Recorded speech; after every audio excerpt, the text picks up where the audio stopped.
And all that together, it created this very, very negative experience that didn't help me to ever try to push through it and then learn to swim, you know? If you're feeling that uncomfortableness, either you have to do it yourself if you're not getting it from the external. So if there's no one there to say, come on, Alan, you can do it, or There was no it's that such thing. sort of gentle approach, then you're going to retract even more in yourself. And then again, if that's already the mindset that you're in, how do you even detach yourself from it? Because then it's just like, well, I'm just going to give up in that Yeah. sense, isn't it? And then your parents, sometimes they push those throwaway comments like, oh, he just sings like a rock. But Yeah. my mom is like, I also sing like a rock. So, okay, it's okay, you know? It's all okay then. It's almost Yes. like, well, if that's the case, then oh well, type of thing, rather than helping you through that of Mhm. actually you shouldn't. That's not the case, and we can Mhm. work with that. Mhm. Yeah. So do you remember how the other swimmers were, in your class? Were they sort of saying, ha ha, look at Alan, or I think so. I don't remember exactly, but right? I remember that I was basically like a sore thumb, basically Right. like the only one that couldn't really swim in the class. So Right. like everybody's doing lengths, Yeah. I had to go widths Right. because I was in a shallow end, Yeah. and I had to use the board, kickboard all the time because I was just like I Favorite thing. yeah, basically, I was like, this is my lifesaver, Yeah. the pigboard, and that's it. And and I remember also one thing that I wanted to mention for a while is that earlier, before that, when I was younger, there was always an option to have the arm floats. Yeah. And as a young boy, I was embarrassed to wear these. Okay, Right. Yeah. so this was something. If you're a boy and you wear these floats, then you're just embarrassed Yeah. Yeah. even more, not Yeah. just Right. the fact that you cannot swim, but also as a man, you Yeah. know Yeah. so I think it's like this fragile masculinity was Yeah. developing early, Early. Yeah. and I think it was attached to my sense of like, I think when I was growing up, attached this thing that you want to be a man, you need to learn to swim. You cannot swim, therefore you're not man enough. And Right. I think that developed all the way to my 30 something Yeah. birthday until I decided to take care of this and become the man. You know what I Yeah. mean? Yeah. Yeah. So Yeah. this is kind of like how it went. And how were you in other sports? I was really good in other Mhm. sports. Okay, so I was playing football. I was doing long distance running. I was doing sprints, and actually, I was getting a lot of respect from even the PE teacher for that. And but there's other things that he said along the way when, again, like a throwaway comment that it would kept coming back. But again, like in other sports, I was doing very well. And I played basketball. I tried many different things, and I loved it. And I wanted to be a sporty guy. Yeah. um, and as a matter of fact, I wanted to go to the physical education Right. university, and I went through all the tests and everything did very well, but I failed swimming test. Mm. And that's a story on its own as well. I have it on my YouTube channel, so you Okay. can go and listen to this story Yeah. about how I failed the university test. Um, we can talk about that Yeah. too, No, but that's I don't interesting think that they that actually that made is the you do most that. important one. Mm. So, So, because a lot of families also then think that because their child is already sporty, that all they should be totally fine with regards to swimming. I mean, they're confident and they're showing that they're strong, or things like that on land, but then potentially when you add in water they may be a completely different person. yes. So when I try and explain to teachers as well, is that although they might be a confident person on land, when it comes to adding water or what have you, they may not be that confident person anymore, and that expectations, Yeah. we need to try and um not have those, and see each child as almost like a blank canvas, Yes. so that we're not.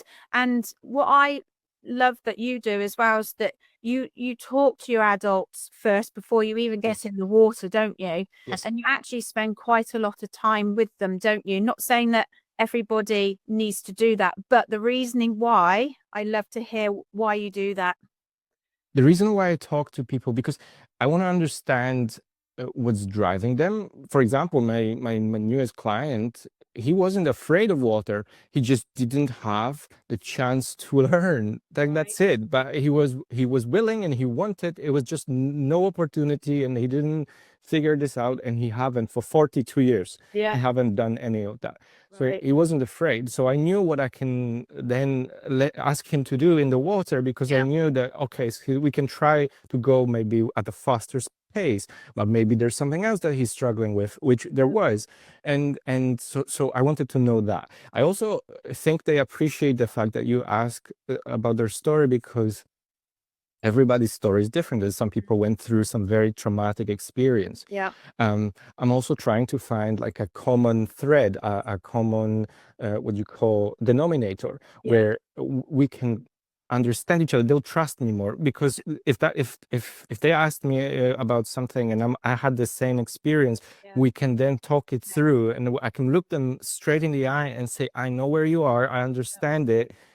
We will get through this Together. Yeah. and it really helps. Yeah. And I remember I was partially when I was in the swimming teaching course, the Yes. STA course, I had experience, hands-on experience teaching kids, and there were some really, really,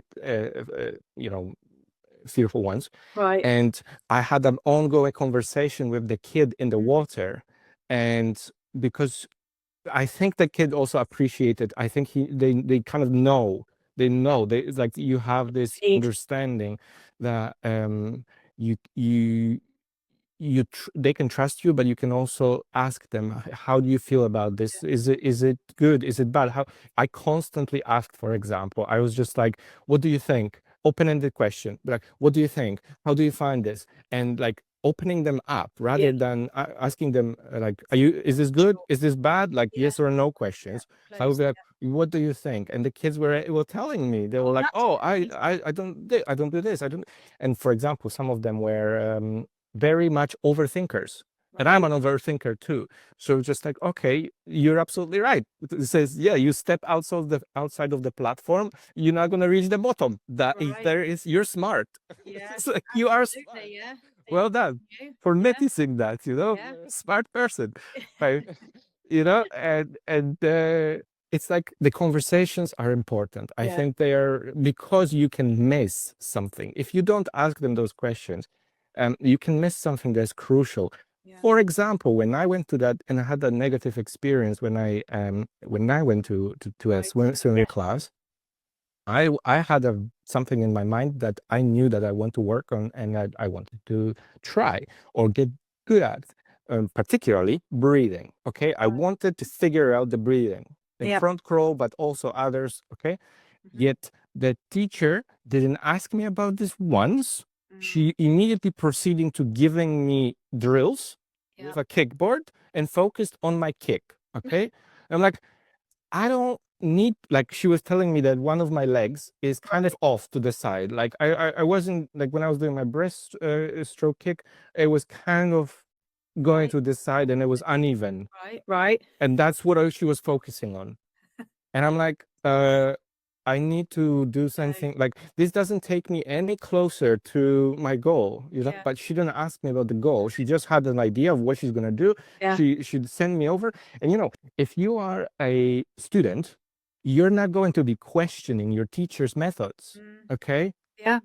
you're gonna do what you're being told, Help. and you think, question yourself, maybe I'm stupid and I don't understand Right. why this is important. Right. But some teachers might be giving the wrong instructions because they don't even bother to ask. Ask.